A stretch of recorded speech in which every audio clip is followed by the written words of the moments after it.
depends upon laws but upon the personal qualities of those who govern. The machinery of government is always subordinate to the will of those who administer that machinery. The most important element of government, therefore, is the method of choosing your leaders. Good evening and welcome. This is Face the Nation. Quite an eventful week the last couple of days have been. We see protests being organized, we see a shift in policy by those in high-ranking positions in governance and government.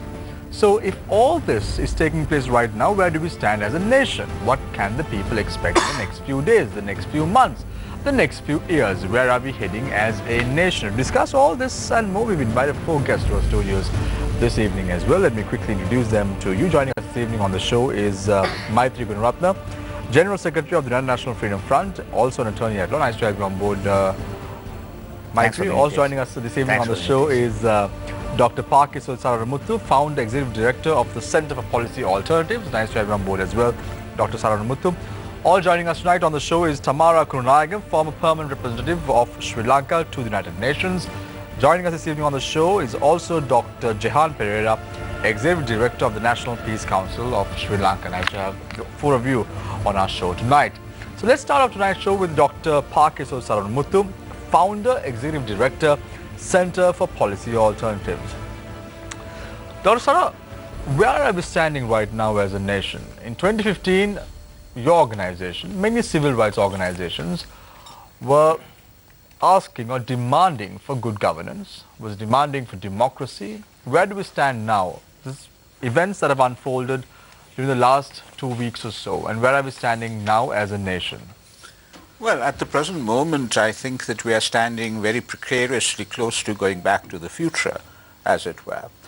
I mean, the political situation is rife with uncertainty. Every day you get stories of this person is supposed to be crossing over, etc. So until Parliament is actually convened and a vote is taken, we are not going to be sure as to who the Prime Minister, both de jure and de facto, in the country is going to be. You know, despite the personalities and all of that, leave them aside for the moment. What we are seeing here is a systemic crisis in that we haven't yet been able to get a framework of governance that is robust and resilient enough to see us through, to chart our course. You know, if we cannot resolve this in a civilized fashion, if it sort of spills out into the streets and all of that kind of thing, then we are talking about a totally dysfunctional system. We need to be able to recoup our losses, as it were, and come up with a system by which, through debate and discussion, etc., where we value, and actually value not just in terms of the letter, but also in practice, constitutionalism, parliamentary democracy. Because at the end of the day, what are we talking about? Parliament has to decide, surely, who is the Prime Minister of this country. It is the person who commands the majority of the House. It is not the act of a single individual. It is very simply that. And that's what we have to get on board and then proceed from there onwards to clean up the debris, the damage that this has done to our country and get the economy back on track, because it is, you know, the economy is hemorrhaging. We've had a whole raft of problems that we have to face, but this is only making it worse. Dr. Sara, when you look at the statements that have come up from the President's faction about convening Parliament, it was first on the 4th, then the 6th, then the 7th, and now the 14th again. So we know for sure that the Parliament will convene on the 14th of this month. Isn't that good news? Well, it is good news, but the point about it is very simply this, is that if you go and sack your Prime Minister and appoint someone else in his place, surely the first thing that needs to be done is for a vote of confidence in that person by Parliament, because without the support of Parliament, that person cannot govern. the changing dates are very clearly a simple message that we don't have the majority. That's what it is saying. But the reasons that have been articulated by Prime Minister Mahinda Rajapaksa, who is now holding office, is that they want time to prepare the budget 2019. So that's fair enough, isn't it? As far as the message around was that Mahinda Rajapaksa wanted to reconvene Parliament on the 5th, that is today. The UNP wanted it reconvened on the 2nd. President Maithripala Sirisena was supposed to have said something like the 7th, and now it has gone a week later. Why? Because either the numbers are not there, the numbers that were promised by some people are not forthcoming. There is an issue there. The more the date is delayed, it's advantageous to Prime Minister Mahinda Rajapaksa's faction. Well, yes, it gives them more time to try to garner the requisite number of votes. And it isolates Mr. Wickremesinghe in Temple Trees as Prime Minister. So it's anyone's game right now. Yes, I mean, 118 MPs went to Parliament and said that, they support Ranil Wickremesinghe as Prime Minister. So let's see whether that will hold until the 14th. The 14th of this month. Thank you very much, Dr. Sara. Founder Executive Director, Center for Policy Alternatives. I now shift my attention to Tamara Kurunayagam, former permanent representative of Sri Lanka to the United Nations. Tamara, what's happening right now? The international community seems quite firm. They are firm on the belief that Ranil Wickremesinghe is the current Prime Minister of Sri Lanka. In your opinion, you've been the ambassador and also the former representative of Sri Lanka to the United Nations. In your opinion, how do you view the firm decision taken by the international community to recognize Ranil Wickremesinghe as the Prime Minister of the country, even to date? The time starts now. Yes, thank you. I have expressed myself on this on a few occasions. I'm glad that you're looking at it from the point of view of the nation and the people, because I think in this whole debate, what is missing is the people and the nation. And this will bring me to the question that you've asked, responding to the external interventions in what I consider to be an internal political matter.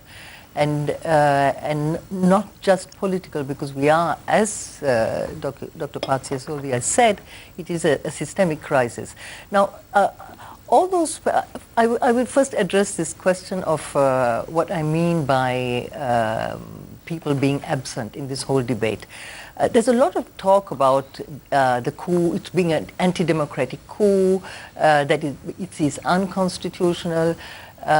We have been brought, the discussion has been brought to a terrain that is determined by the former Prime Minister Ranil Wickremesinghe. He has, by locking himself up in Temple Trees, has succeeded in taking the issue actually out of the hands of the people, away from the hands of the people, and put it into to external, if you like, which permits an external intervention. Why do I say that? I think that if you are concerned about people, but first of all, you would go to the people, not to the first meeting you wouldn't have with a special meeting with the foreign envoys. But if you are concerned about the people, there are two options. And one is a legal option, and the legal option is in article contained in Article 1 to 5 of the Constitution, which is if there are differences of opinion, okay, it could be unconstitutional, maybe it is, maybe it isn't. But it's not for foreign governments, especially any government. It doesn't have to be the Western, but any government from outside to determine whether it's constitutional or not. There is a provision for that, legal provision in our Constitution.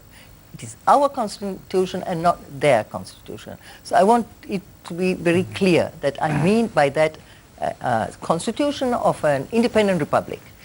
So that's the first thing. The other option is a political one. And the political one is not the parliament. The political is the constitution. At the basis of the constitution, underlying it is the will of the people, which is the popular sovereignty. So you go to the people, and that can be done very easily by going to a general election, asking the people what they think. And that's also not being done. So there has been a focus on this debate on the parliament convening, yes or no, for tomorrow, the day after, to discuss what, and the question of majority, because this issue was not raised in 2015 when Ranil Wickremesinghe was appointed Prime Minister. He had some 46, his party had some 46 seats. But the Constitution at that time was different, and the 19th Amendment of the Constitution is different completely. So there is completely a shift in policy after the 19th Amendment of the Constitution came into play. Yes, but it's still both under the whether or not with or without the 19th Amendment, it is up to the president if he considers that there's a support, majority support. If in his opinion there's majority support, then he decides who it can be, and he did it. There was no opposition at that time. So to Ranil Wickremesinghe being appointed Tamara, Prime if Minister. that was the case, why wasn't a no confidence motion brought in when President appointed Ranil Wickremesinghe as a Prime Minister on the 9th of January 2015? Because it was not an issue. The point is that right now Ranil Wickremesinghe has decided the question is a problem of the Constitution. And at that time, the government or the opposition did not think it was a constitutional issue. But right now, the debate has been focused now on the question of the Constitution. That's the point I'm trying to make. It takes it away, this discussion takes it away from the people. People have expressed themselves in various ways, in local government elections, on the streets, during strike action, all kinds of social movements.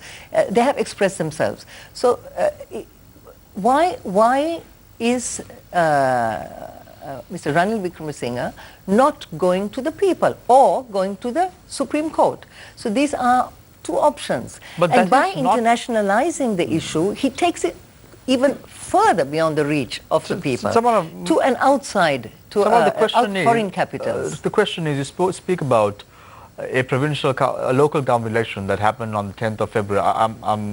I'm thinking that you're referring to this particular election in question when you say local government elections, the 10th of February elections. Yes. And then we saw a media rally also organized by the Sri Lanka Pojana Peramuna, which had a lot of numbers. But these are not a reflection of what people want at the end of the day, isn't it? When you speak about a general election, it's about appointing 225 members to Parliament. And that the people did on the 17th of August 2015. They wanted a hung Parliament, and that's what the people got at the end of the day. In your opinion, do you think this is the right move? I think if you look at it in terms of, in the broader context of a systemic crisis, because I agree with you that it's a systemic crisis. And what happened now is a reflection of that systemic crisis. It's not an isolated event. We knew it was coming. So there was a lot of discontent among the people, and it started with the bond scam already in two months after the government of Prime Minister Wickremesinghe was appointed. When he was appointed, 2 months later there was the bond scam, and it was it's considered, as you know, one of the biggest corruption scandal in the history of Sri Lanka, and the biggest cover-up story. It's on your website. It's Newsfirst. So that's how it was seen, and it involved huge losses for savings of ordinary people. So you look at the EPF or the National Savings Bank, or the Sri Lankan Insurance Corporation. Something like I saw the other day, 31 billion has been the estimate of loss to the ordinary people. So there was that concern. Then there was a concern of the Human Rights Council resolution, which was an interventionary one.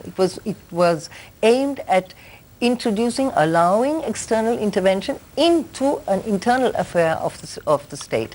So this was, and introducing the whole concept of responsibility of the Western community, because the international community is the Western community. We'll get back to it in a minute. I want to move my attention to Dr. Jehan Pereira as well. We will of course pose questions to you about how it is an isolated incident and what sort of action should have been taken. Is this the right move? Can action be taken to appoint someone else as a Prime Minister? All that and more we'll ask you questions about all this in a moment. I want to move my attention to Dr. Jehan Pereira, Executive Director of the National Peace Council of Sri Lanka. Dr. Jehan, when you really look at what has happened in Sri Lanka over the last 2 weeks, as an individual who's representing a civil rights movement, do you think that this is healthy for Sri Lanka? No, I don't think it's healthy, because this major change in our government took place without actually the people's knowledge. When the events unfolded, they caught us all by surprise. It was an astonishing thing. We didn't expect this type of thing to happen. And it happened it happened outside the public domain. And it was such a major change. And so, in a way, the violation of a democratic process, the people should know what's going on, especially when such a change is envisaged. But we've all caught by surprise. So that alone makes it something that is unhealthy. And then second, the fact that Parliament was prorogued. This is an issue that it caught us by surprise. It is of great it is of great importance in the country. So people are discussing it. We discuss it everywhere. We are discussing it in our offices, in our homes, in the buses, in the trains. But it is not being discussed in the highest political assembly, the Parliament. That's where this should be being discussed, and where the answers to the problem should come. But don't you think, Dr. Jehan, that the President was pushed to the wall and he had to make a decision at the end of the day? And he did so just 2 weeks ago on a Friday evening. He decided to appoint former President Mahinda Rajapaksa as the Prime Minister of the country, because there was a plot to assassinate him, as he mentioned in his speech on Sunday. So don't you think that he was about to be pushed off the ledge, and that is why he took this decision?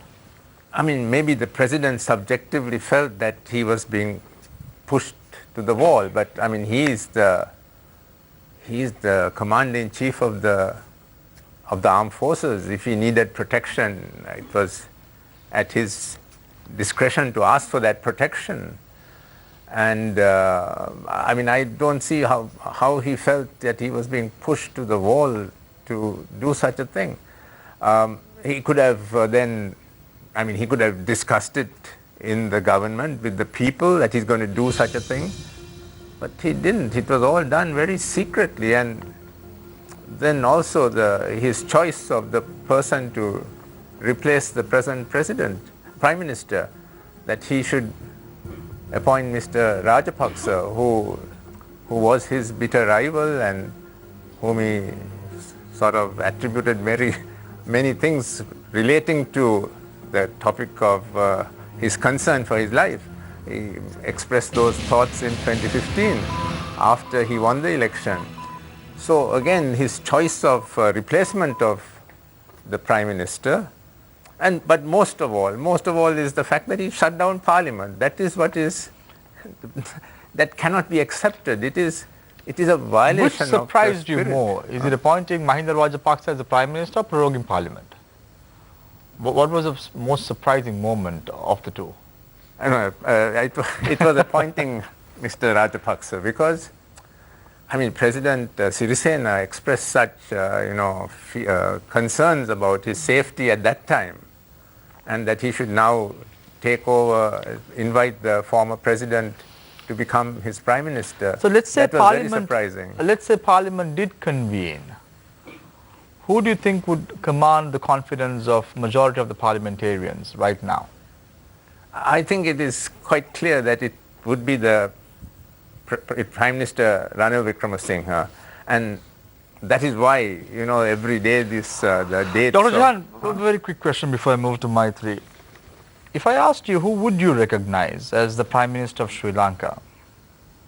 Oh, I would without a doubt recognize Prime Minister Wickremesinghe, because Thank you He is very the much. Prime Minister who commands the majority, and that very morning that he was sacked, there were laws being passed, important laws being passed in the parliament where there was a comfortable majority. Thank you very much, Dr. Jehan Pere, Executive Director of the National Peace Council of Sri Lanka. I now move my attention to Maitri Gunaratna, General Secretary of the United National Freedom Front. Maitri, I think you're the only one who could breathe a sigh of relief because you've always wanted Ranil Wickremesinghe out as the Prime Minister of the country. And guess what? It really happened. You start dreaming, and we should all be fearful of your thoughts and dreams. It did become a reality. And are you happy now? Well, I'm happy because it was a struggle which we started long time ago, and he should have gone 1.5 years ago. But better late than never. It has taken place. Right, now my second question to you is very simple. The removal of Prime Minister Ranil Wickremesinghe, is it democratic or undemocratic? I'm not talking about the constitution. Yeah. I'm talking about democracy and governance and the ethics that this government was appointed on. Yeah. If you talk about ethics and all that, then of course there is an issue with regard to the ethics. But if you talk with regard to the constitution, as to how he was removed and whether it was the correct method he was removed, I feel there is constitutional provision for him to be removed. For the simple reason that, as you know, that this government was a national government, and our constitution, the 19th Amendment, provides for a situation where if a party cannot command the majority of the votes, there is provision for them to go in for a national government. And when they go in for a national government, as envisaged in the constitution, if it's a straight 113, then you appoint the Prime Minister and the ministers, and that Prime Minister cannot be removed. That Prime Minister, that government, according to the constitution, cannot be removed. But this present government, this national government, went above that step, and what they did was they went into a national government where Parliament decides as to how many ministers should be in that national government. So what happened in this instance, Amir, is this national government went on for 3.5 years, and having gone for 3.5 years, one of the constituent parties of that national government writes to the speaker and says, I am pulling out of the government. So when that happens, a good section of the cabinet is stepping out of the government. So then, when that happens, that present cabinet stands dissolved. Not the government, the cabinet stands dissolved. But Maitri, don't you think that the national government does not only consist of the UNP or the SLFP, there are other constituent parties The national government consists of the UNFF and the UPFA. The UPFA has so many other political alliances within it, and the UNFF also has so many political alliances. So who signed this agreement? It was this agreement signed it was between by the UPFA and the UNF. Right. That's right. Right. So when the a fraction of the UPFA broke away and had their own party, Sri Lanka Pojana Penona, why wasn't this national government dissolved then? No, they were not in the cabinet. They were not in the cabinet. None of them were in the cabinet. None of them, and they were not a part of this agreement. Even today, Samir, if you take the present Prime Minister Mahinda Rajapaksa, he is a de facto leader of the SLPP, but in fact he is an SLFP member, and most of the SLPP members who are in Parliament are still members of the SLFP.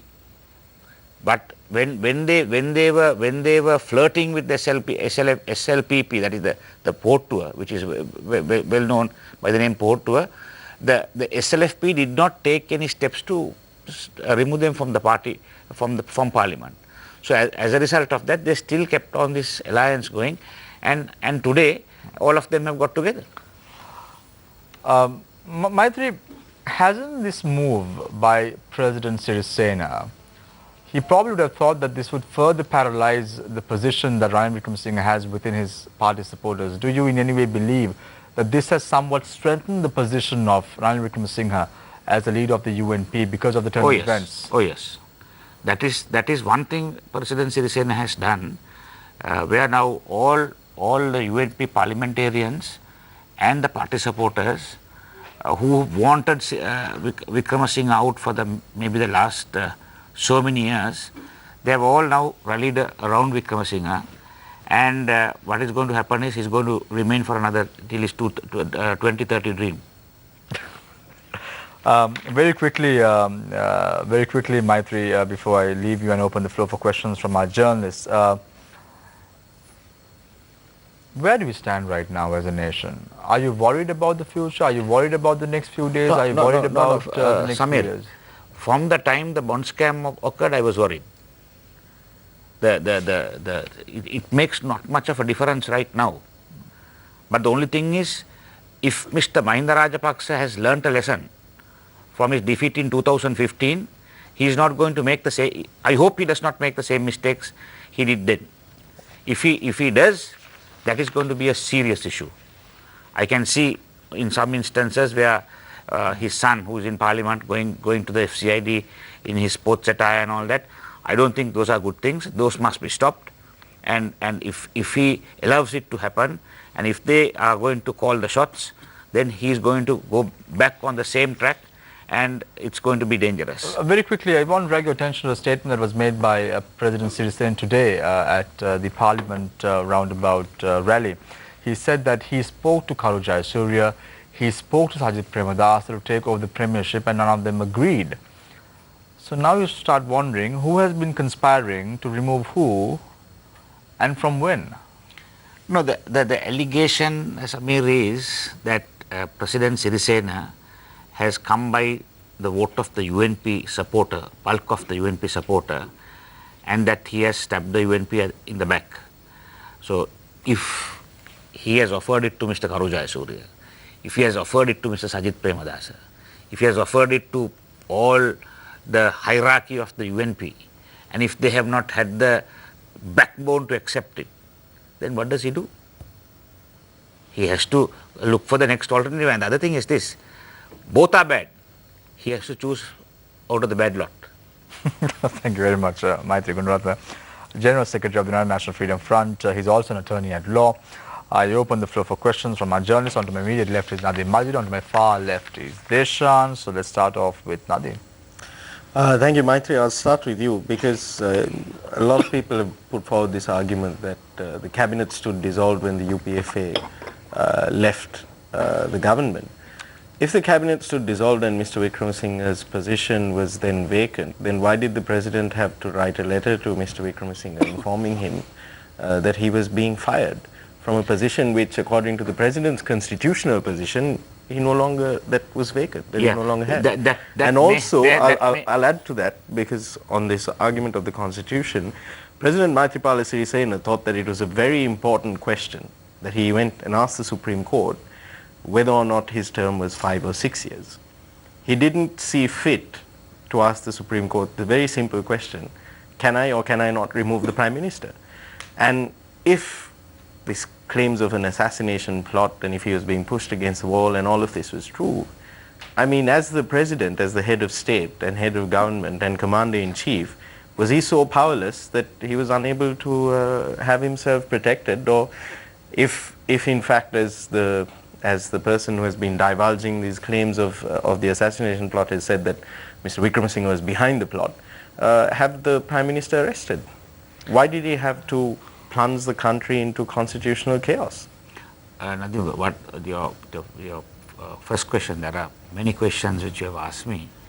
Out of that, the first one, with regard to why he wrote a letter to the Prime Minister saying that he was sacked, is maybe the reason is he refused to leave Temple Trees and he still thought he was the Prime Minister. So that is why he may have written the letter saying that you're not. Rhetorical question. Why didn't he ask the Supreme Court? Well, Supreme Court, he would have, with regard to whether he is there for 5 years or 6 years, he would have felt that he was in doubt with regard to... No, so if he had that doubt, why didn't he ask the Supreme Yeah, Court but whether or not according he to could according have to Prime Minister? the plain reading of the Constitution, he has the right and the power to... But Mr. Gururatna, that is your opinion. Yeah. Others have opined that it is not Yeah, so correct. plain So and then- that there is so- no plain. so then the if only that- people who can give a determination on whether that is or isn't the case is the Supreme Court. Yeah, so then why isn't Mr. Vikramasinghe being an attorney at law? That's my next and having so many members, including the former Attorney General as one of his cabinet ministers, in his cabinet, and he's some of his close advisors for the last But 12 Mr. days. Gururatna, you see where 12 I'm days getting he has with not this gone is to the... the president's motivations need to be questioned in this matter. Why has he done it?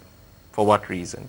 I mean, he says that it was that he was being pushed to the wall. His own words on Sunday previously was there was a plot to assassinate him. It was not being taken seriously. There's delays in provincial council elections. You go through a lot of that, and when you really ascribe facts to what he has been saying, you see that he needs to be held responsible. I mean, the delays in provincial council elections, his party members in parliament, who were part of the government then, were part of that gross violation of parliament standing orders when they attached an entire act to as a committee stage amendment to the Provincial Council Elections Amendment Act. Yeah. So he's equally responsible for the delays in Provincial Council elections, etc. So you really need to question the motivations of this individual and what he has done. I am not for a moment trying to bail out anyone from this whole situation. With regard to the appointment of the new Prime Minister, my position is that there is constitutional provision for him to do it, and if there is any issue with regard to that, my question is, why hasn't Mr. Ranil Wickremesinghe not gone to the Supreme Court for the last 12 days? So the obvious reason is he is not going, because if he does go, he knows that the result is going to be negative. You can say that the other side has the same sort of doubts. Yes, so then why go and try? No one wants to ask the Supreme Court. No, let them ask the Supreme Court. They are ultimately the final authority to determine as to who should do what. Why can't the president get a determination from the Supreme Court? Why should he? If he is quite clear of what the Constitution on his reading, if he is clear that he can do it, why can't he do it? You go in to get a verification only if it is vague. But if it is clear, why do you need to go and get a verification? Mr. Gururatna, do you think it was vague whether his term was 5 years or 6 years? Do you think? I'm not asking what he thought. Do you think that it was vague? Well, it's quite crystal clear, wasn't it? Yeah, I felt it was 5 years. Do you feel that this question is far more vague than that? This is quite clear. You feel that this is also quite crystal clear? Yeah. Dr. Sarunamuthu, where do you proceed from this kind of crisis that you're in? And the same question, why hasn't Mr. Wickremesinghe or the UNP or the other side for that matter simply gone to the Supreme Court and settled this? Because as you prolong this crisis, you drive the country further into the doldrums. Well, with regard to going to the Supreme Court in the hope of getting a resolution of this, it's a political question. The court could well rule that Parliament must decide. And indeed, Parliament must decide. You cannot have a Prime Minister in this country who Parliament does not have confidence in. That is a simple point. At the end of the day, it is a political question. And when the Constitution says that the President chooses the person who is, in his opinion, that does not give him unlimited discretion or arbitrary power to decide on anyone. It in effect is basically saying, look, you must ask the person who leads the party with the largest number of seats in Parliament to go ahead and form a government. So, now we have Parliament to be convened on the 14th, if that is going to happen. Now, the Speaker today has written and said that he will observe the status quo ante. That is, that Ranil Wickremesinghe is the Prime Minister. Yeah.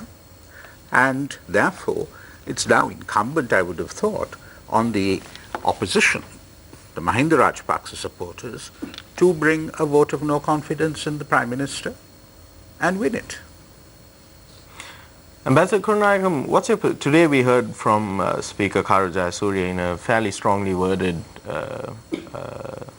letter. He announced that he was going to consider that the status quo as it prevailed prior to the 26th of October is what prevails now, and he will, as such, the Prime Minister's seat in Parliament will be assigned to Mr. Wickremesinghe. What's your position on where the Speaker stands on all of this? Back to what I said earlier on, that is, there is a dispute about the constitutionality of the decision that has been taken by the President. I have my own views on that, but if that challenge is coming from on the side of Ranil Wickremesinghe and his supporters, so if they have a problem with it, then they should go to the Supreme Court. Now the Speaker should be impartial. And in these situations, I have been a chair of the UN working group. I am not supposed to take sides, and he has taken a side. He's been very partial about his position vis-a-vis.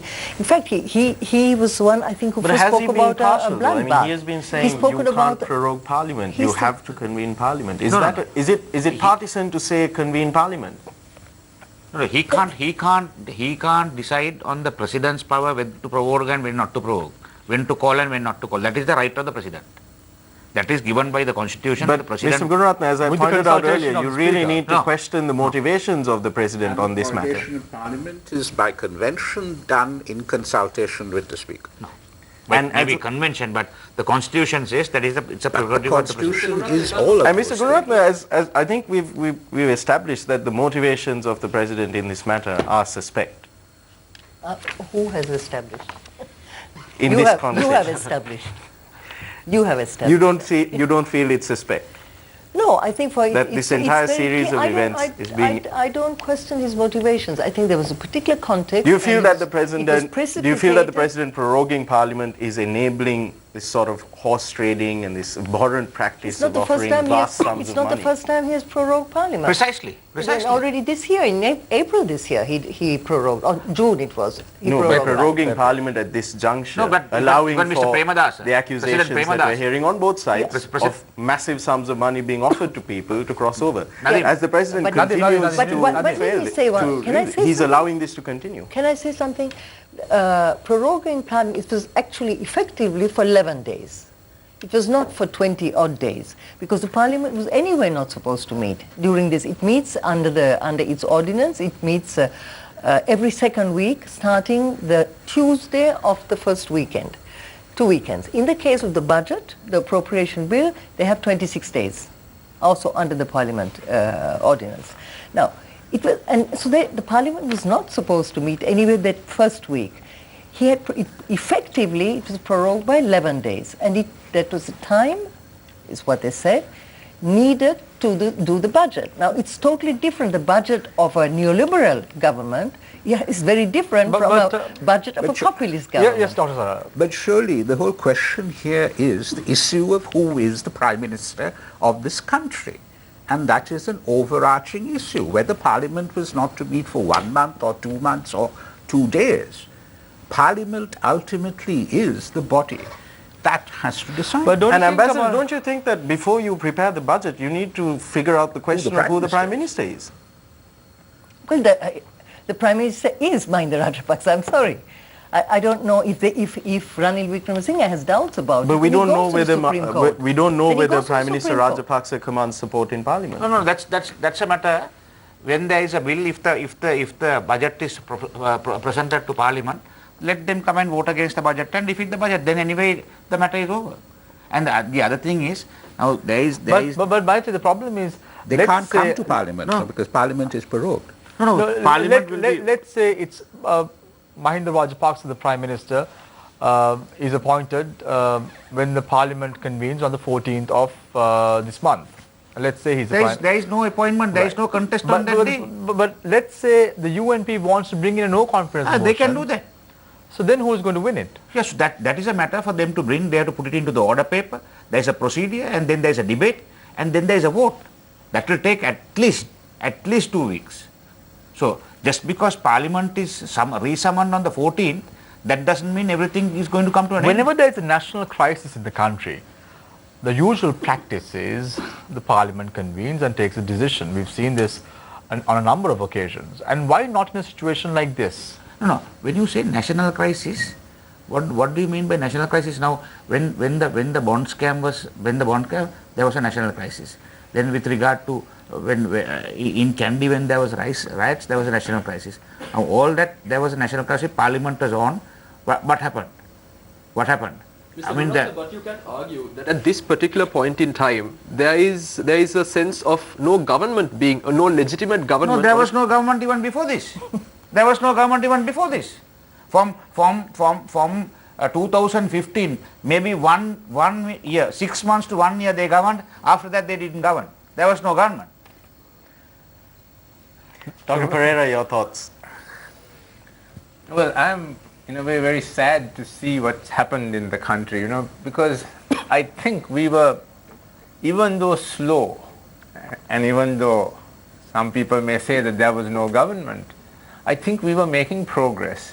I think probably you could highlight the fact that, as you mentioned, on Friday, while there was no government, there were laws being passed in Parliament. Finish his thoughts, yes. Exactly. I mean, laws were being passed, and they're good laws were being passed. I mean, laws that could not have been passed except for the fact that these two parties were working together. We had a great opportunity.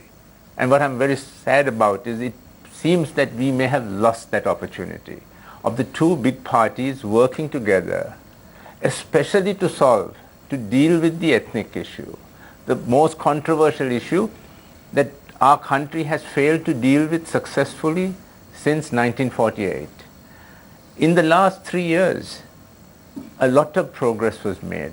I think more progress than ever before in terms of ensuring to people the sense of security, freedom of movement, the sense of the ethnic minorities, that the government was not against them.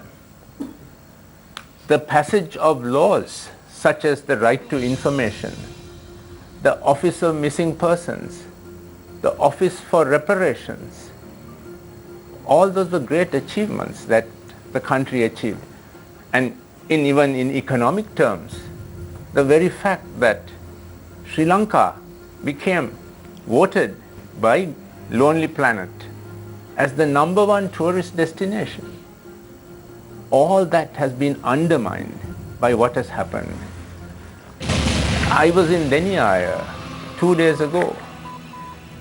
I was in a small little hotel, and that hotel owner was so sad because he said 17 bookings by tourists had been cancelled for him. This is his one chance to make money because this is the peak tourist season. So so it's also the economic opportunities that we have been losing, and also the opportunity to actually deal with the ethnic issue. The government was putting forward a constitutional reform, draft constitution.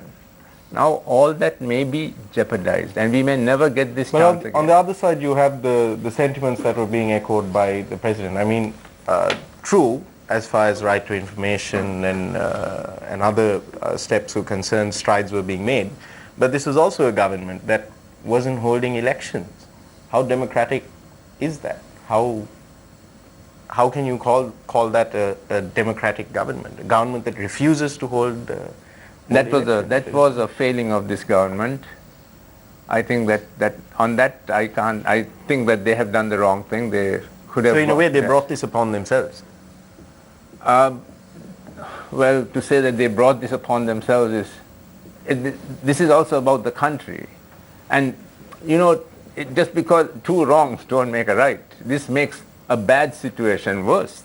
In fact, the fact that the parliament has been shut down. But that kind of sort of postponing elections for political advantage by for purely political motivations, is what has enabled this sort of situation to arise. No, I don't see the connection between postponing elections and which, as was pointed out a little bit earlier, even the president's own party has been part of. They were part of the election reform, that committee. It's the president's party also that was objecting when all the other parties apparently were saying let's go back to the old system, and then the president's party was objecting and saying no, we must stay with the present system. So they also have contributed, all have contributed to this. Thank you very much, Jehan, Dr. Jehan.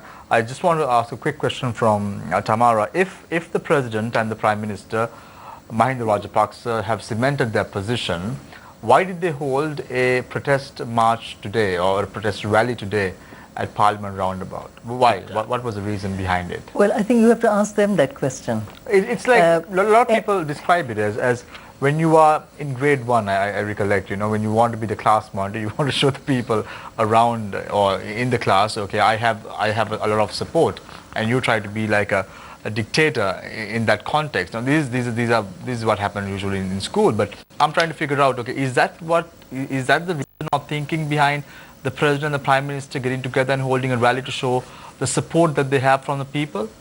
I must say I don't know. I'm not reading their minds. I don't know their minds. I haven't met them. I haven't seen Mahinda Rajapaksa since 2012, since I left the Foreign Service.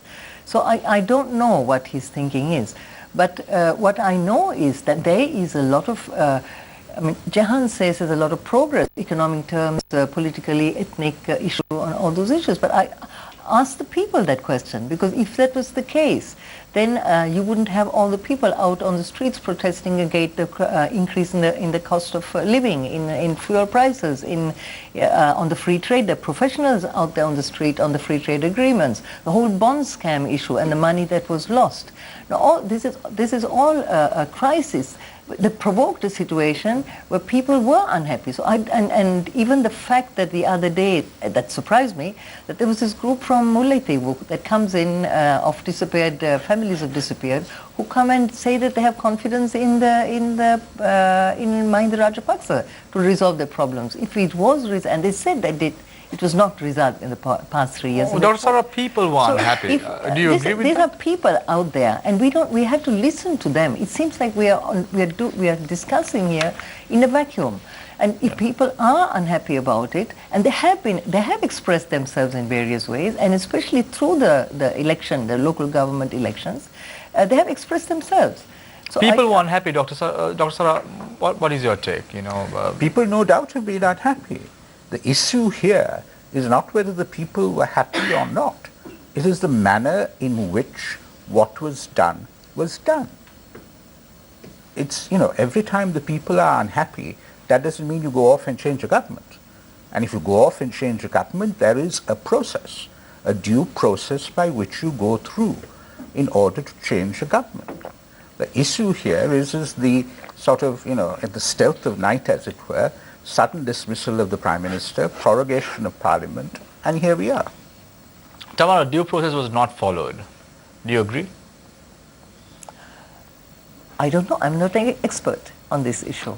I say if there is a problem with due process, if there is a question of unconstitutionality, then go to the Supreme Court and have this clarified, have this resolved once and for all, instead of going on and taking.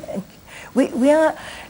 This Ranil Wickremesinghe has succeeded. He's focused the issue on something that's very different. He's succeeded in taking the issue away from the people and putting it in the hands of foreign capitals.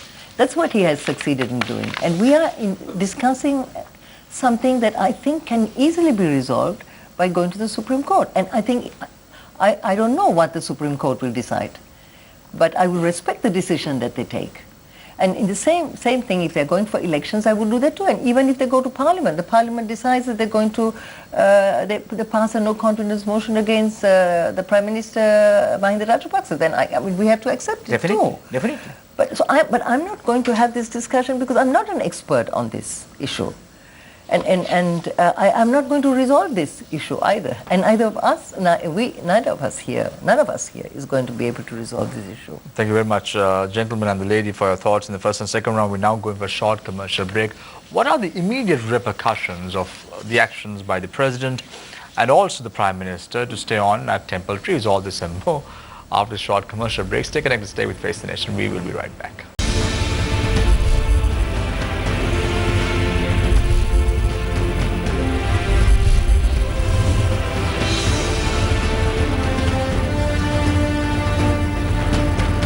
Welcome back. This is Face the Nation. I start off the third round with Tamara Kronagam, former permanent representative of Sri Lanka to the United Nations. Tamara, the international community seems to be quite concerned about the Sri Lankan present political climate now. However, when elections were being postponed, there was no voice from the international community. When there was a bond scam that rippled the country's economy, there was no international community. So in your opinion, do you think that the international community is just playing to the hands of the United National Party right now?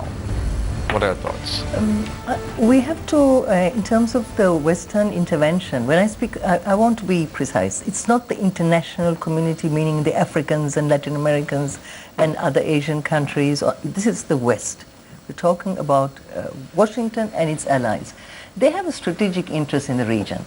And if they are hypocritical and have applied double standards with regard to Sri Lanka, it's because they have another objective. Their concern is not human rights, and it's not about humanitarian law.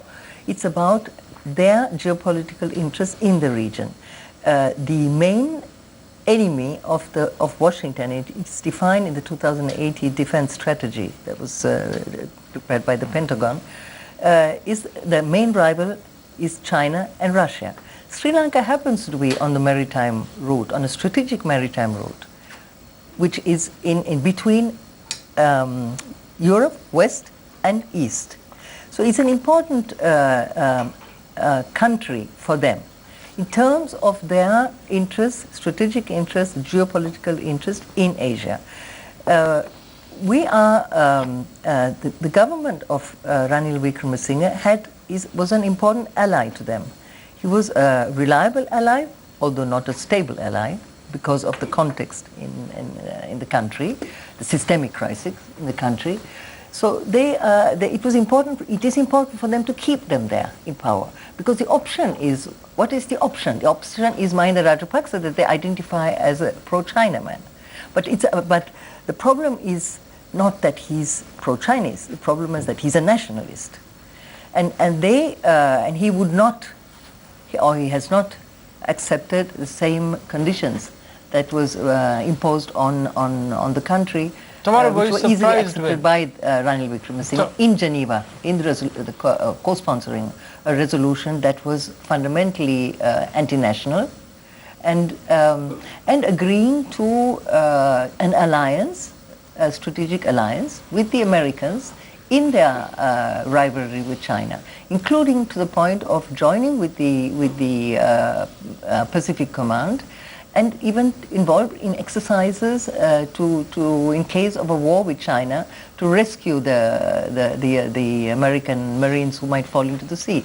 And Ranil Wickremesinghe promised that he would Sri Lanka would help the U.S. defend the waters from Maldives to the Malacca Straits. So they had an important ally here, and they don't want to lose it. Tamara, were you surprised when the Chinese ambassador met Mahinda Rajapaksa following his appointment as the Prime Minister? His first meeting was with Mr. Mahinda Rajapaksa. No, I was not surprised that he did it. I'm surprised that the others didn't do it.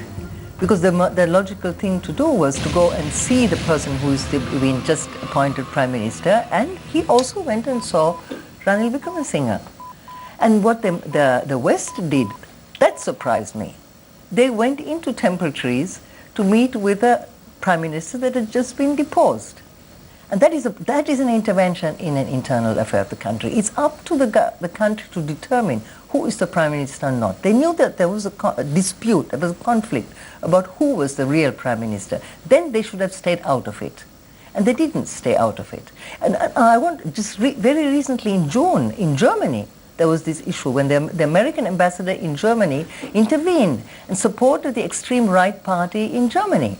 And the former president of the European Union, and who was a former candidate, a chancellor candidate in Germany, Martin Schulz, he said very clearly, he said this is an intervention in internal affair, and he called for the removal of the ambassador from the US. Now, if Sri Lanka had any dignity, if our politicians had any sense about the sovereignty and national interests, they would have expelled those ambassadors. Any other country would have done it.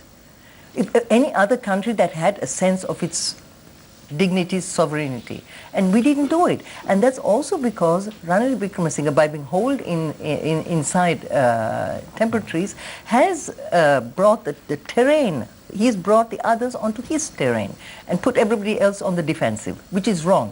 The others shouldn't be on the defensive. They should be out there defending the national interests in the cases like this, when there is a blatant intervention in our sovereign. Thank you very much, Tamara Kurunarayake, former permanent representative of Sri Lanka to the United Nations. Dr. Jehan Pereira, not the international community, but those with interest to strategically, for the geopolitical, due to the geopolitical landscape, there are countries with US or Western interests, or the Western world, trying to interfere into the sovereignty of the nation. How do you view the statement made by Tamara with regard to Western intervention into sovereignty of the nation? Yeah, undoubtedly Sri Lanka is an important country in their strategic calculations. For a long time this has been the case.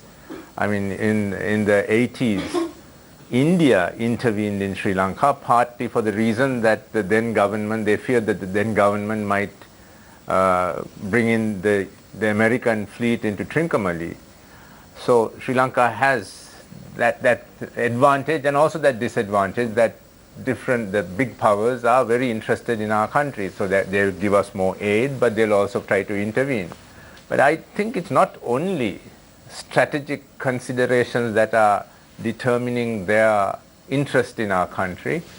I think that especially the Western countries, to which our people tend to go when there is a problem here, the Western countries in particular are interested that there should be domestic tranquility, that there should not be domestic conflict which will lead Sri Lankans to leave the country, to flee the country and go to their countries. They are very concerned about that because they have been facing a problem of Sri Lankans seeking refuge in their country. So, and that creates problems in their countries. Because they have a problem of refugees in their countries. So they would like to see us resolving our conflict in their own self-interest, apart from the belief that those countries also have in human rights, which their people have, and which their constitutions have, and which they publicly profess to have. That's also there. But also they want us to have peace in our country, because of the problems it will create, the conflict will create in their countries. And I believe that they saw the last 3 years as being positive in that respect, in reducing the tensions within Sri Lanka, taking Sri Lanka in the direction of healing. But they always had an ulterior motive. Well, I mean, if you can say that, reducing conflict in Sri Lanka so that refugees don't go to their country is an ulterior motive. Let's say the US or the Western world for that matter. Look at the FDIs that have flown into the country. The Western world, you've not seen significant FDIs flowing into the country over the last 3.5 years. It has always been the Chinese or the Asian giants who have invested in Sri Lanka as FDIs. So what was the real motive behind the Western world? See, the problem for the Western countries is that their governments don't, in those countries it's not the state that goes and invests and does business. China is a different type of system. There the state is very important and the state can invest, state companies can invest. In Western countries it's private corporations, and private corporations don't want to come into countries where there is instability. And unfortunately, because we had this coalition government and they were not seeing eye to eye on economic issues, there was a sense of policy instability. So that, and now it has got much worse. So, so whatever chance we had of getting Western investment will now recede even further. Thank you very much, Dr. Jehan Pereira, Executive Director of the National Peace Council of Sri Lanka. I now move my attention to Maitri Gunaratne, General Secretary of the National Freedom Front. Maitri, what are the ripple effects that we will be seeing in the next few weeks, next few years as far as Sri Lanka is concerned? This is not a good trend. We've seen instability in the country right after the war ended. We've seen instability prior to 2015 elections. Now we're seeing instability again in the country. What's happening? Samir, there is a perception, or there was a perception, that Mr. Ranil Wickremesinghe is a connoisseur of foreign policy. And his foreign policy and his foreign policy decisions were fantastic. There was a perception. But after this government came into power, the first thing he did was he scrapped the port city deal, or he cancelled it. For 2 years, they were wondering what to do. And then subsequently, they had no alternative but to restart it. So basically, his foreign policy at the very inception was bad. And I am not a supporter of Mahinda Rajapaksa, but what is good, what is bad is bad. The Madamulana foreign policy of aligning with China had paid a lot, and today in this dual gateway, a gateway to the east, a gateway to Europe, Sri Lanka is that dual gateway. So in this dual gateway was brought to the forefront by virtue of adopting the Madamulana foreign policy. So I can't see why the Chinese should not come and help the Rajapaksa administration, which has taken place or which has come into operation a week ago. So then that is not stepping into the sovereignty of the nation. No, it is not. No, it is. That's okay. No, China is fine. Western world is a problem. Western world, they are only talking. And Dr. Pereira. So someone comes with a bag of money and then you can accept them interfering with the internal affairs of the country. The Dr. Pereira was saying that the Western world is very concerned about our internal conflicts. But do you know that most of our doctors, most of our engineers, most of our very well qualified people from this country, where the taxpayer of this country has spent money, have been taken in by all these Western countries. No, but what have they given us? But I'm trying to imply that a country comes into another country with a bag of money, and hence we have to listen to them, or we have no choice, because from the time of independence we have had leaders who have not been patriotic enough to take this country in the correct path. So we are basically, Sri Lanka is like a pauper state. So we have to if someone comes with money, we have to pay. It's fine for them to get. There is no alternative right now. There is no alternative. That's why Mr. Ranil Wickremesinghe sold the port, the Hambantota port. He was trying to give the Colombo port. I think he gave the Mattala airport. All the assets in this country were stripped and been given. But for what? I mean, you should get him on the program and ask these questions from him. And what is their policy? The profit-making assets. Profit-making assets. I can vouch for it. I mean, they completely stripped it and gave it away. The and Yalanka. Yeah, you take Yalanka. Now, what has he done? What did he do with Yalanka? It was running. The losses were running into billions of rupees. He puts another set of people who are going to run Lanka. Have they made any difference there?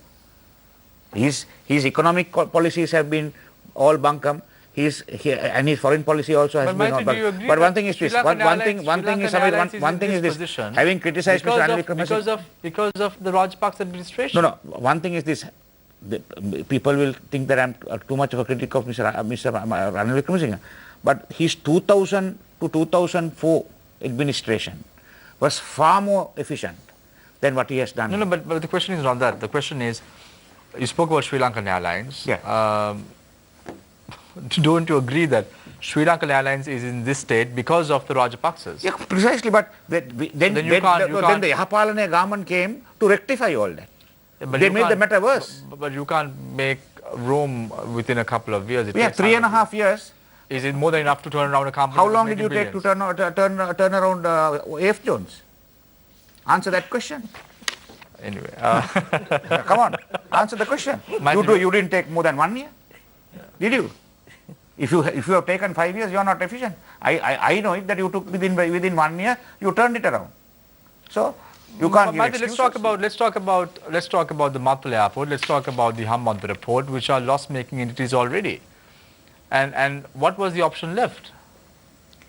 And you had Dr. Indranil Kumaraswamy, who is a well-renowned economist as well as the central bank governor, saying this is the way forward for Sri Lanka. You have to sell these assets in order to at least get some return on investment.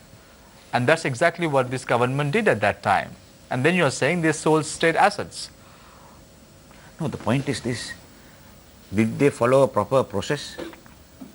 Yahapalana, good governance, did they follow proper tender procedure? But what was the option? No. You can't come and say what was the option if they have not followed the procedure. Right? Was there international bidding? Did they call for international bids? It was all twisting the backhand and giving it to whom they wanted because they needed the money as fast as possible. And mind you, if I remember correct, the first offer was $750 million, right? Because they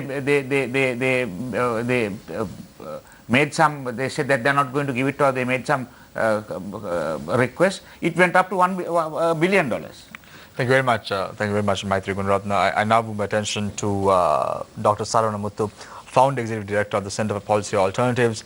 The cost of an MP, Dr. Sara, there was an infographic that was shared by Groundview, which says rupees 500 million, rupees 300 million for non-party members, for party members, and for part leaders 500 million Sri Lankan rupees. Now, in comparison to 2017, the government has spent only 150 million to improve rural water supply, 593 million on the Mahapala scholarship scheme, 100 million for research on diabetes and dengue, and 49.8 million, which is a very paltry sum, upgrading clinic rooms and consulting rooms in identified hospitals, rupees 80 million only for rebuilding schools damaged by flooding in 2017, and 104 million for purchasing equipment to stop dengue, against 500 million for a crossover and 300 million for a party member to crossover. Isn't this appalling? No, it's absolutely appalling. And as I have said many times on this program and elsewhere, one of the ways in which we can deal with this is through intra-party democracy, whereby all of us who are appalled join a political party of our choice and force that there be greater transparency and accountability in terms of how people are chosen who stand to represent us in Parliament and other elected bodies.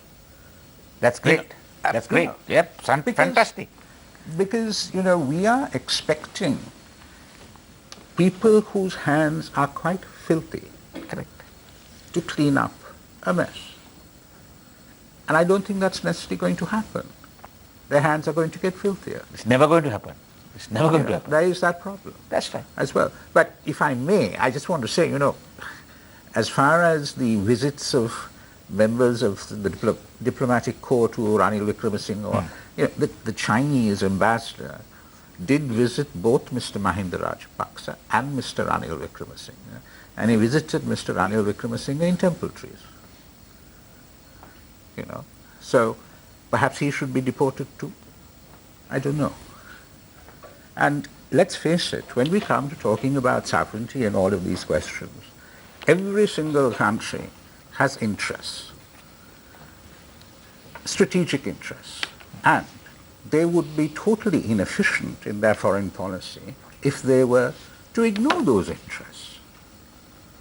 Look, as far as the United States is concerned, you have the Millennium Challenge account. There is, 434 odd million rupees that is supposed to come. The Japanese have a railway. The European Union has GSP plus.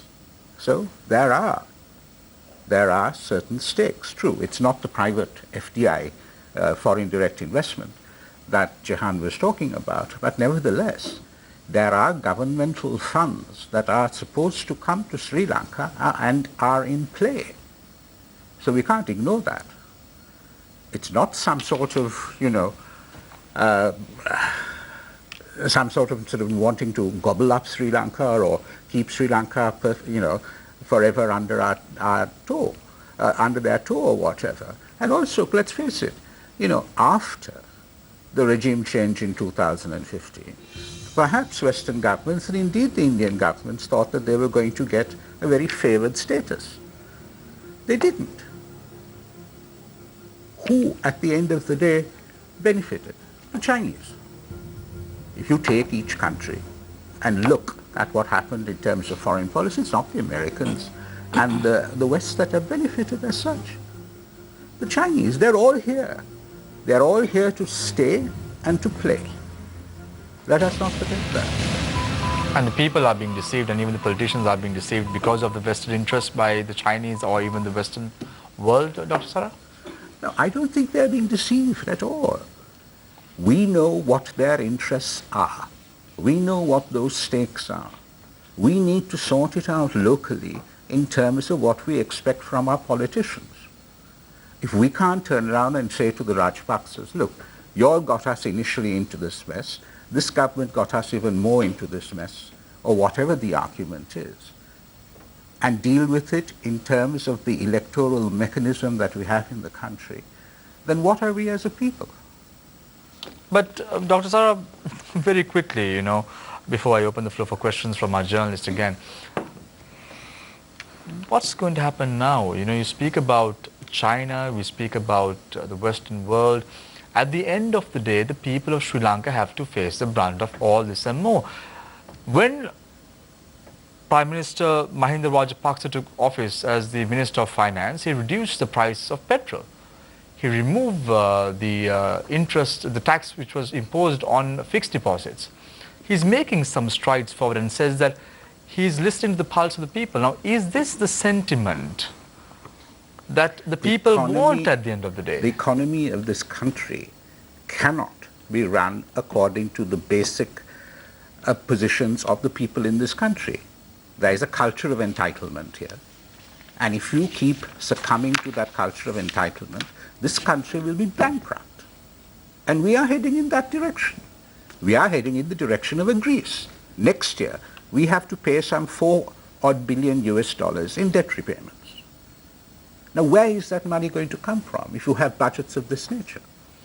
At least one of the things that this government did was to try to impose some financial discipline and bring those figures right. What they had absolutely no idea about, it was an unwillingness and an inability to carry the people along with them in terms of why it was necessary to do that. Thank you very much. Dr. Sarra Muthu, Founder Executive Director of the Center for Policy Alternatives. I open the floor for questions. Let's start off with Deshan.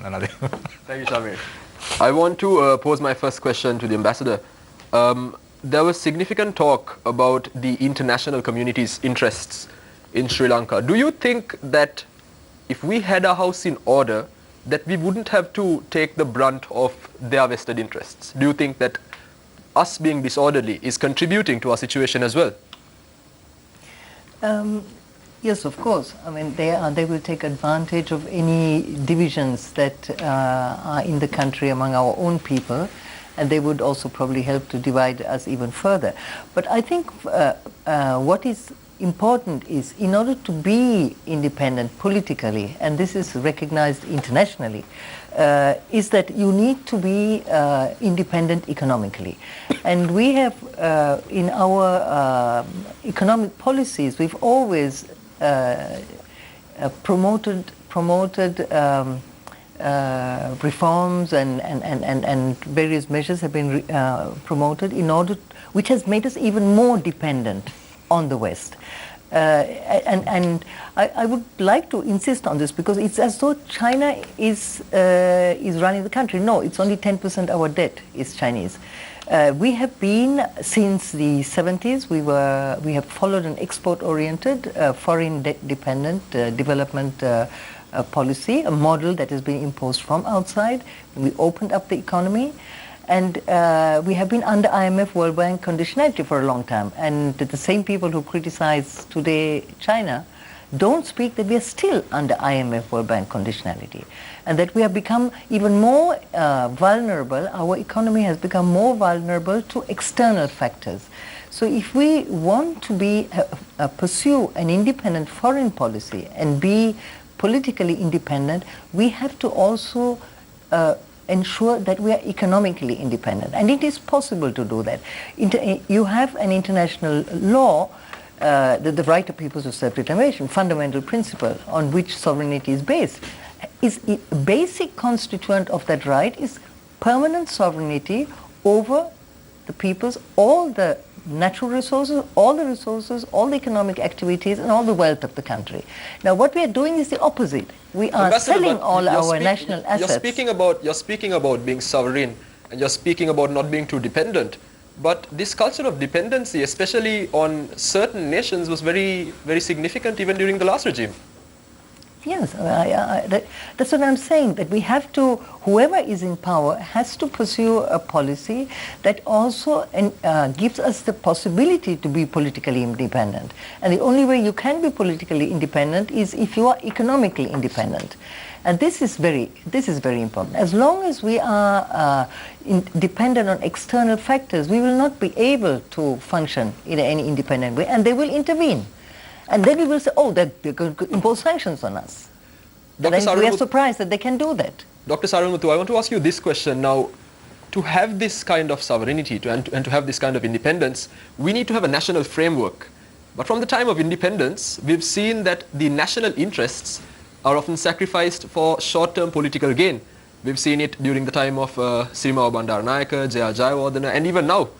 Do you think this is a practical thing to do? Do you think it's achievable?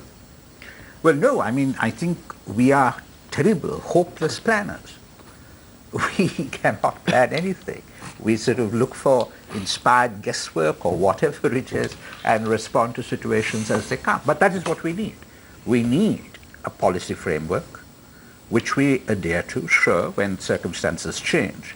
There will be variances, but there will be a basic guideline within that which we will follow. Dr. Jehan, I want to link this to the current situation. Now, an accusation that is thrown at the former Prime Minister, Ranil Wickremesinghe, is that he is not a man of the people. Do you think his policies, which in the eyes of Dr. Saranmuthu were necessary, do you think he was unable to communicate it, and do you think his PR skills lacked and led to the situation? Yeah, I think a much better job could have been done in communicating, explaining to the people what the government was doing. And clearly, I mean, I work in a peace organization, and we go and talk about these reconciliation mechanisms that have been set up, the controversial ones, such as the Office of Missing Persons and the need for a truth commission, need for accountability. And we find that even what the government has done, the people don't know anything about. So there's a need to communicate that much better. And the government actually could have communicated, that it has done so many good things, such as it has the fact that it strengthened the independent institutions.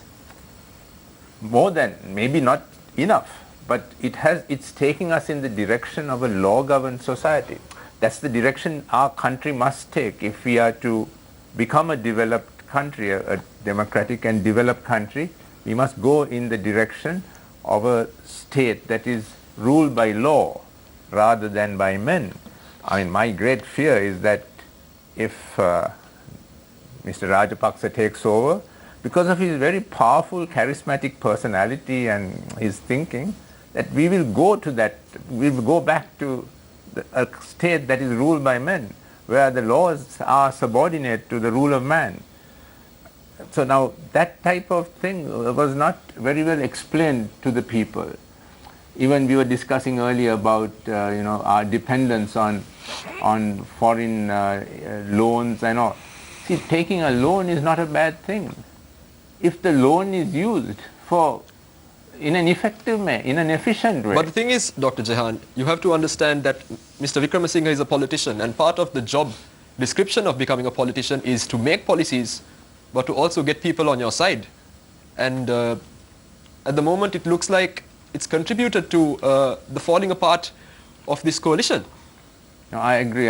But I agree very much with what you're saying. I mean, for instance, even the constitutional reforms, it's all developed sort of confidentially and then suddenly sprung on the people, and then people get to hear this little bits here and there, and then it's the opposition that can exploit that situation.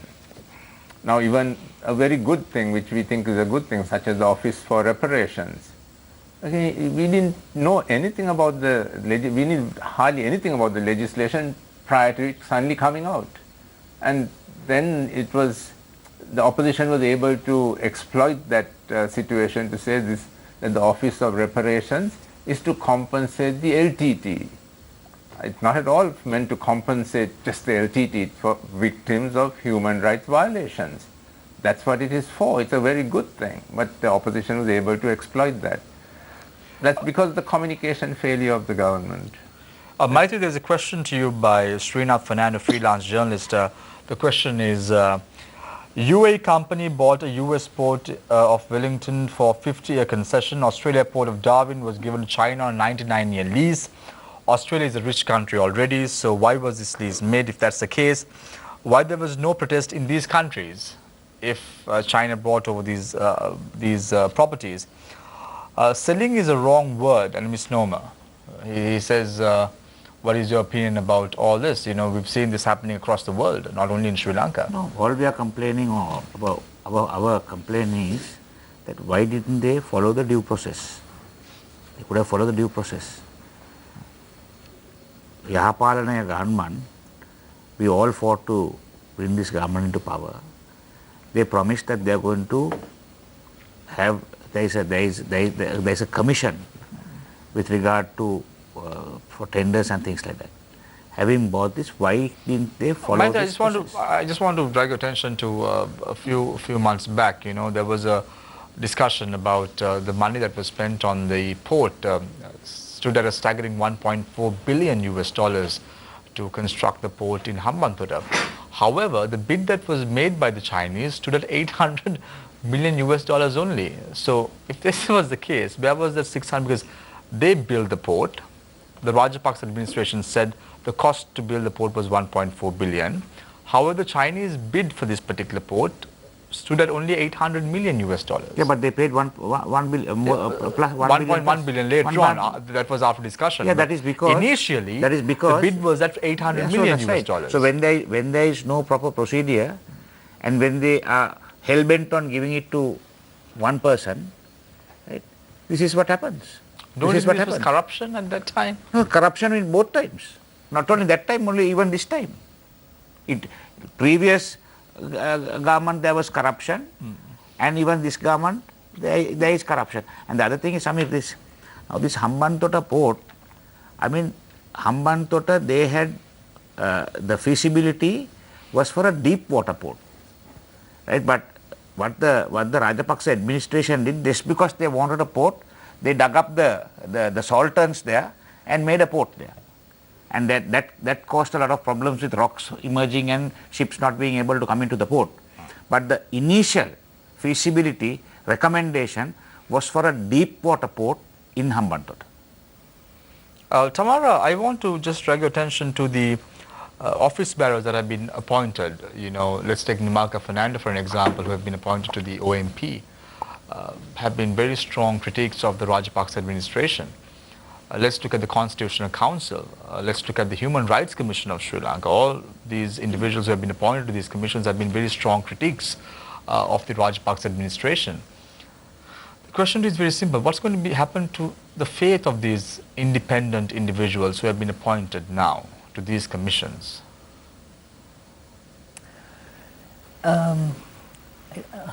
You have to ask again this question from the present government, because I'm not privileged interlocutor. of Can I answer either that one of question? them. Yes, Yeah. yes, Can I answer of course, Manoj. No, Samir, that's the ideal situation.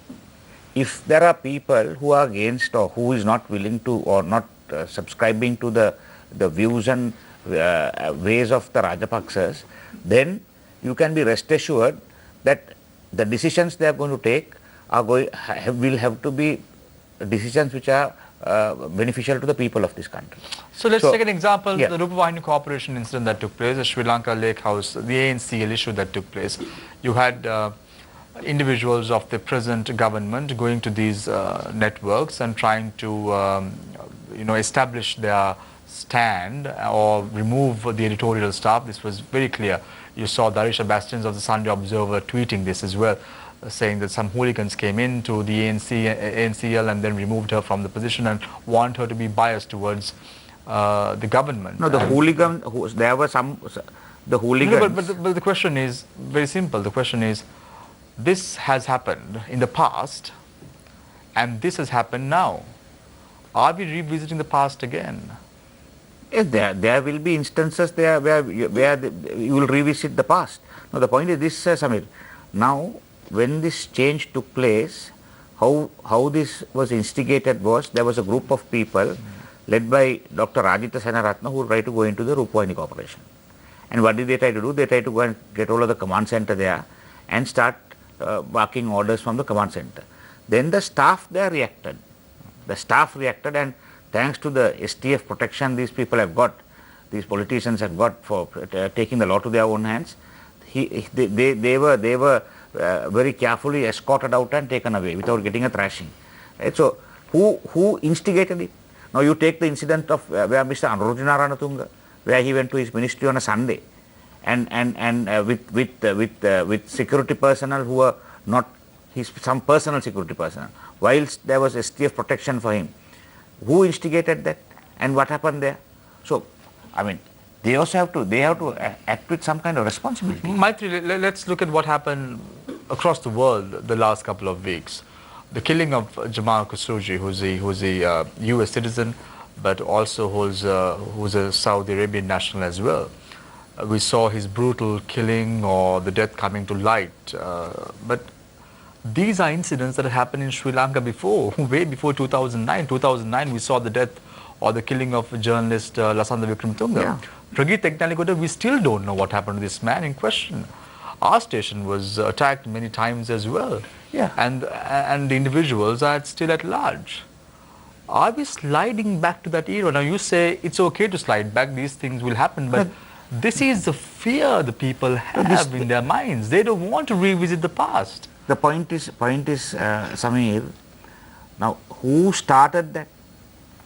Who walked into Killing the of Lasantha Wickrematunge? No. Who started? I'm talking about this recent incident you are talking about. No, I'm talking about what happened in the past, and I'm trying to draw a parallel to what happened today. Lasantha Wickrematunge, I'm a person who defended him with regard to the defamation case. And that is why I'm asking you this question, Maitri. Right.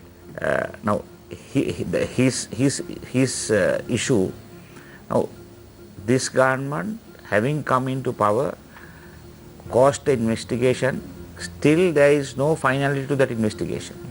Now, that is what we can't accept. If there was evidence, now, as a lawyer, they say there is evidence, but this evidence is not coming out. Why isn't it coming out? Who is playing games? Who is playing games? Who played games with the corruption? This government, when it came into power, they said that they are going to take all these people into custody and they are going to find fault with whatever they have done. Who was playing games? Who was hiding the files? Who was showing files and trying to divide parties? And by division of these parties, who try to win elections? So all this have fallen by the wayside because they were trying to gain political mileage by trying to save some people, prosecute some people during these 3.5 years. But even the former president had stated that he has files on his own MPs as well. Who? The former president. So he must be. We must now get him to put it out. We must get him to put it out. Whoever has files of corruption, we must get him to put it out. Like your network, Deshan, your network worked on the bond scam. Let's all get together and get him to put it out. How can he Dr. get out? Maitri very casually says, okay, it may happen again. So what? There may be a few instances. Does this statement itself fear you as a civil rights activist? Very casually saying, okay, we will witness something like that happening 1 or 2 times. That's okay. It's part No, of the I'm not saying it's okay. But what I'm saying is this: who started it? irrespective of who Right. started No, it. who's, in the sense, Irrespective of this, that. this incident after the right? Yeah, but that's not the question. Well, I mean, irrespective of what Mr. Gunaratne says, the point here is very simply this. If there has been a crime committed, if there has been someone responsible for an involuntary and enforced disappearance, if a studio has been totally demolished, all of these things are crimes. They're crimes under the normal law of the land. Those who perpetrate these crimes must be held to account. Precisely. They cannot do so with impunity. And that is a major, major problem that we have in this country. Irrespective of whoever it is, whichever party it comes from, it has to be stamped out. And the only way in which it can be stamped out is by demonstrable accountability through the courts of law. Mm-hmm. Do you have any hope that whatever is happening right now in Sri Lanka will be made right? You know, do you have any confidence? Do you think that the parliament will take the right decision in the coming couple of weeks at least? Well, And I there'll like be to justice. think, I like to think that I believe that the sort of natural flights of the human mind are from hope to hope, and that's why I'm sitting here. But we must do whatever we can in whatever period of time that we have to ensure that the right thing happens. Ambassador Kurunagam, Dr. Saranamuthu is also very doubtful about honesty, transparency and accountability in Parliament. And I think most people are. But don't you think that they should at least be given the opportunity to be honest and transparent and accountable to the people? I mean, we're talking about things like sovereignty. Probably one of the most important articles in the Constitution is Article 3, which says that sovereignty in the Republic is vested in the people and is inalienable.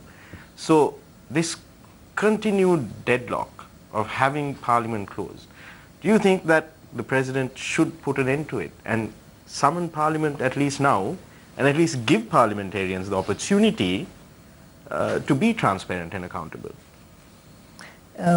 Yes, I think that that the politicians have all from all sides. They have lost their contact with the concerns of the people, and I think this whole debate that we're having, and the point I made right at the beginning, is as though people don't exist. And I think it's important to bring the people back to the center, and hear what they're saying. I don't have this opinion that people are foolish or they're ignorant or they know exactly what they want.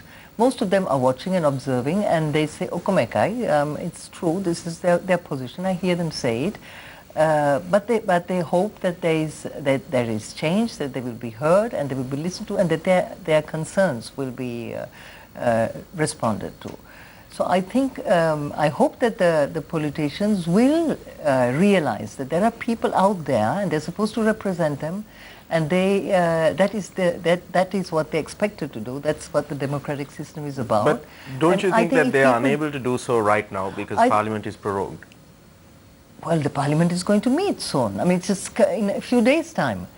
So I don't see why there's a big hurry and You concern heard the about numbers a few days. you heard the about- numbers Naveen, that just Samir was because- talking about Naveen, earlier, the offers Naveen. that are being made, and how much the government has actually spent on health, education, welfare. I mean, how many Mahapula scholarship funds are going to change hands in the next few days as this delay continues? So Nadine, that is sorry for interrupting. Now you say Parliament should meet, right? When so much of money is being given and so much of people are jumping up and down, you think the will of the people is going to be discussed in Parliament? It is the will of the That's exactly what I'm saying. I mean, I don't expect them to be transparent and accountable, why I'm but they saying should at the very it's least be generally given the opportunity it's to the be money which is transparent talking, and not the will of the people. At the very least, they should be given the opportunity to Yeah, be so- transparent and accountable. And as the delay continues, it just means that more money is going to be changing hands. The stakes are going to get higher because right now it appears that no one really has the numbers. That we cannot comment on who has the numbers and who doesn't. So should But you convene both parties seem parliament to be and see who has the having equal numbers? numbers, and there is only about 4 or 5 which is missing either side. Both parties have. If you take the Rajapaksa camp and the Wickramasinghe camp, most of them have about 100. But Mr. Gunaratne, 100 to in the interest 105. of democracy, in the interest of sovereignty, people may perceive all of them as being crooked and dishonest and deceitful. But don't you think that we need to convene Parliament now, that the President needs to end the prorogation I of agree with Parliament you. now I agree with you, Nadine. and settle this No, once and for all? again, I agree with you. But the more important thing is this: when people vote at an election, they must choose whom they are voting for. If they vote for these bunch of people and expect a different result, God help them. Dr. Pereira, I want to ask you one more thing. Now, there seems to be a lack of faith among the public in their elected representatives, especially given the figures that are being quoted at the moment.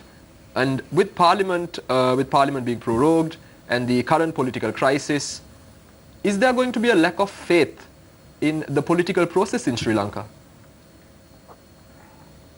Well, yes, there will be a diminishing of faith. And I think in that context, there's an increased role for civil society, for media, to sort of become watchdogs and to keep the politicians in check. I mean, and I must say then also this, that in the last 3 years, there has been a greater space that opened up for that, for those possibilities. And that's why every day there were strikes on the street, people going on the streets and blocking the traffic.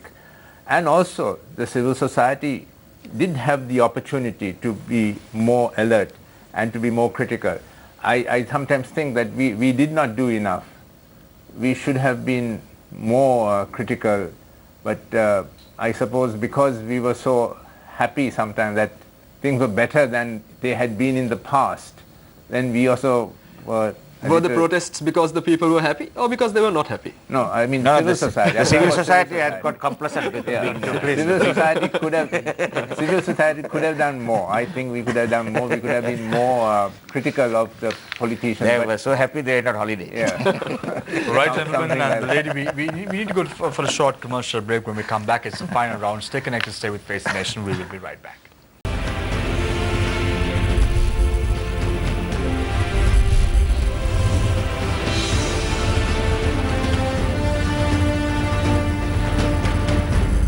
Welcome back.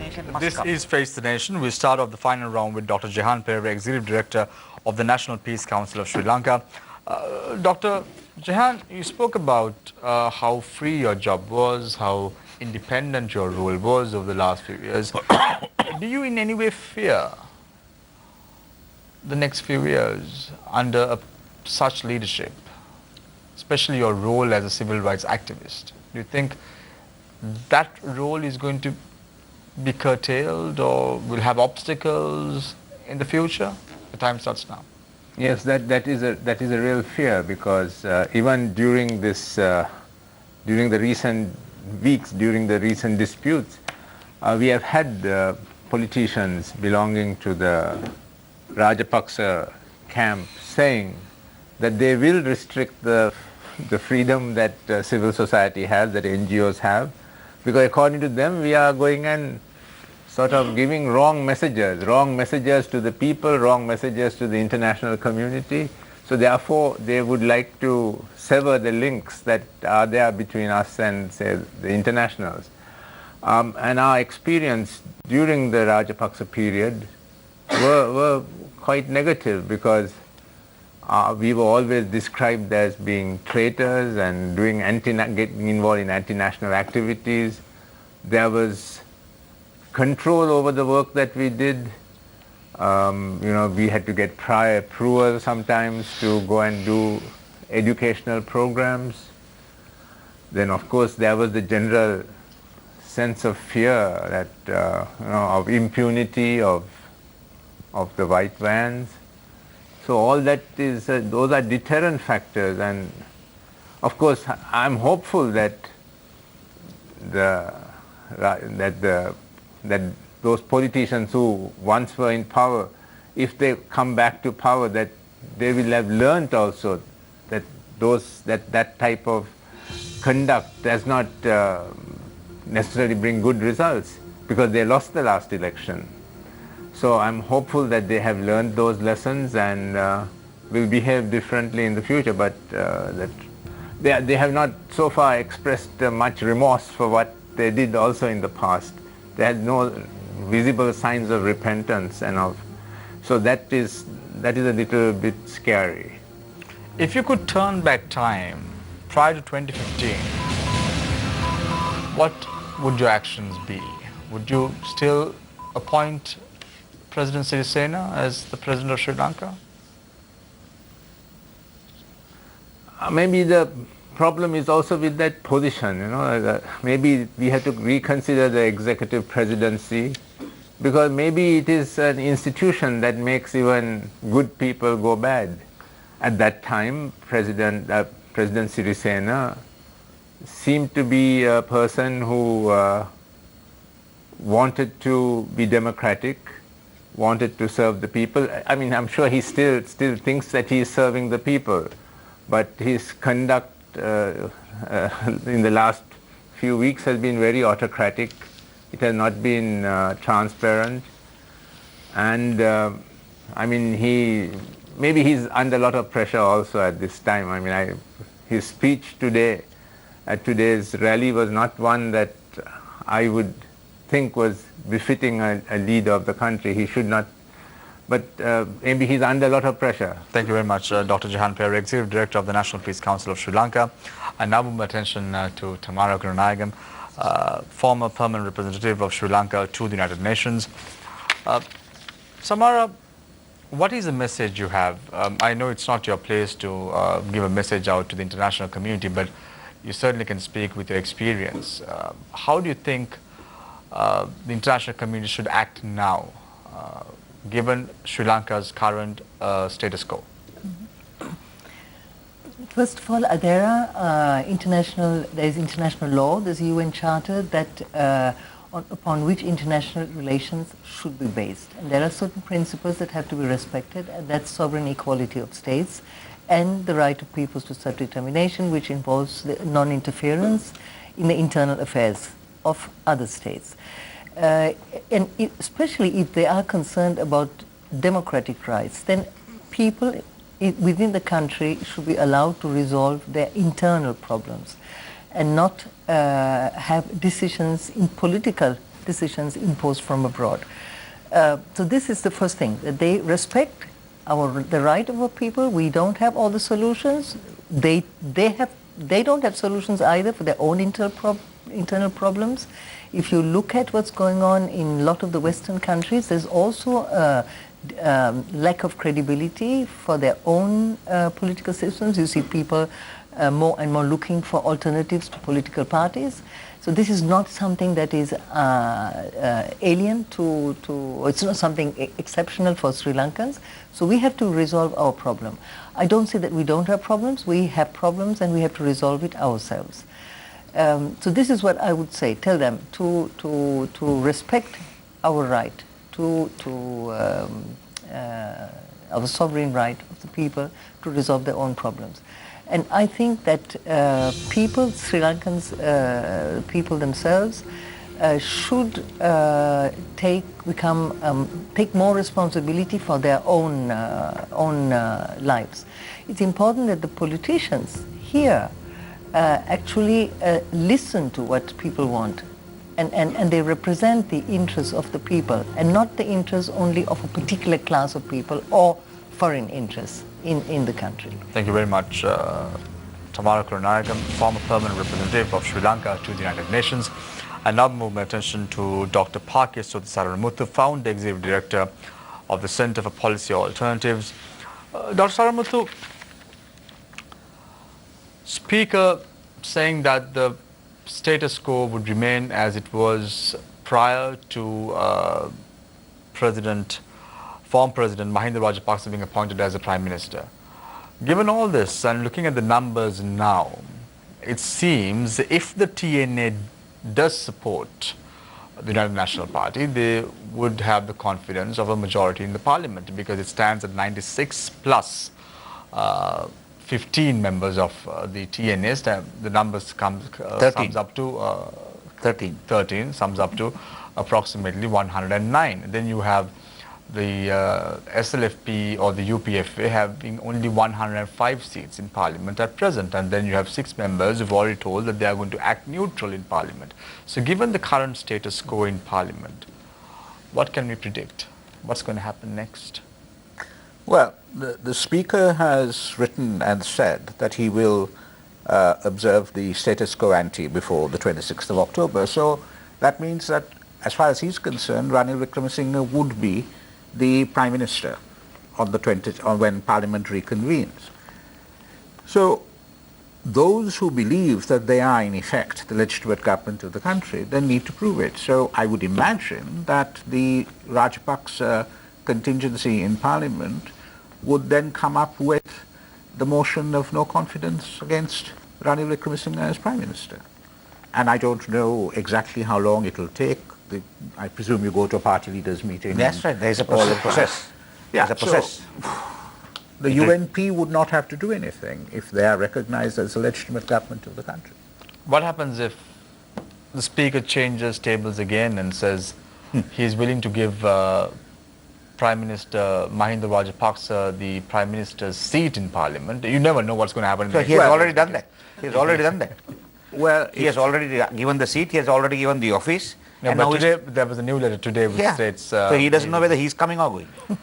That is his problem. So what's going to happen? My question is directed to Dr. Saranamuthu. So what's going to happen? So if Mahinda Rajapaksa is being considered to be the Prime Minister of the country by the Speaker, then the United National Party has to accept it and then come up with a vote of no confidence. And then show their strength in Parliament. Yeah. Dr. Saranamuthu, what is the message you have for the public of Sri Lanka? They are distressed right now. They don't know what's happening.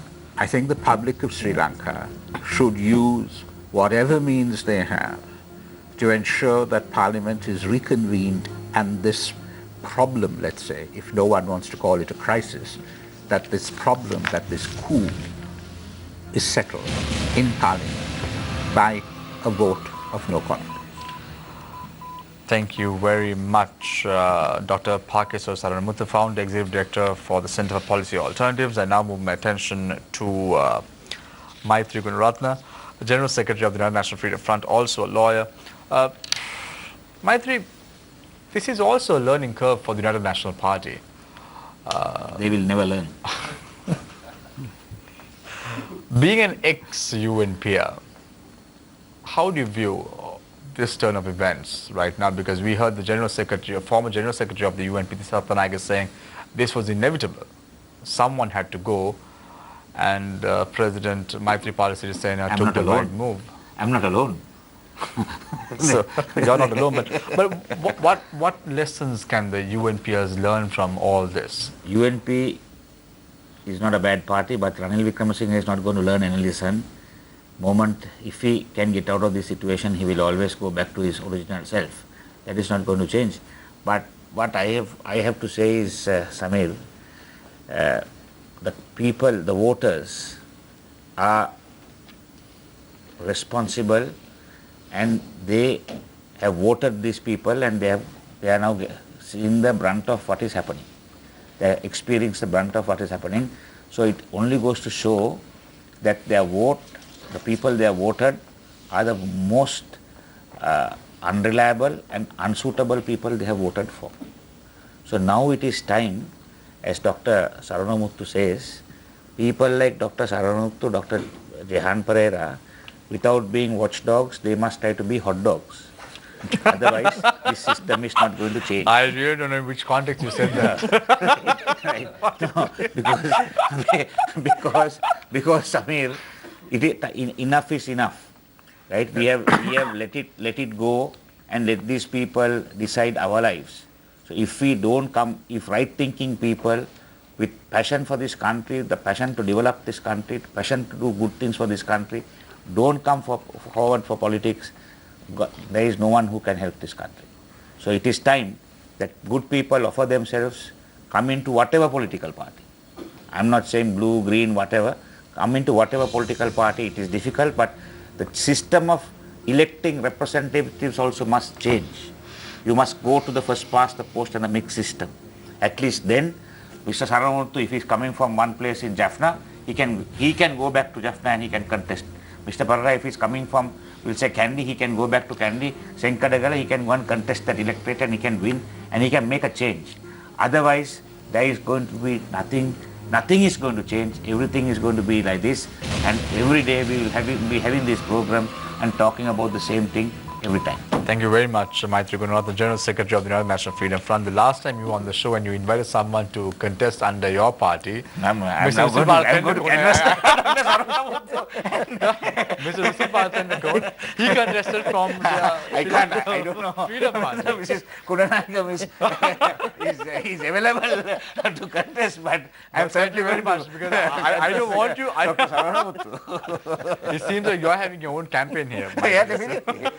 Always with ulterior motive. Ulterior motive. Thank you very much, Maitri Gunarathan, General Secretary of the International Freedom Front, for joining us this evening on the show. It's always a pleasure to have you on board.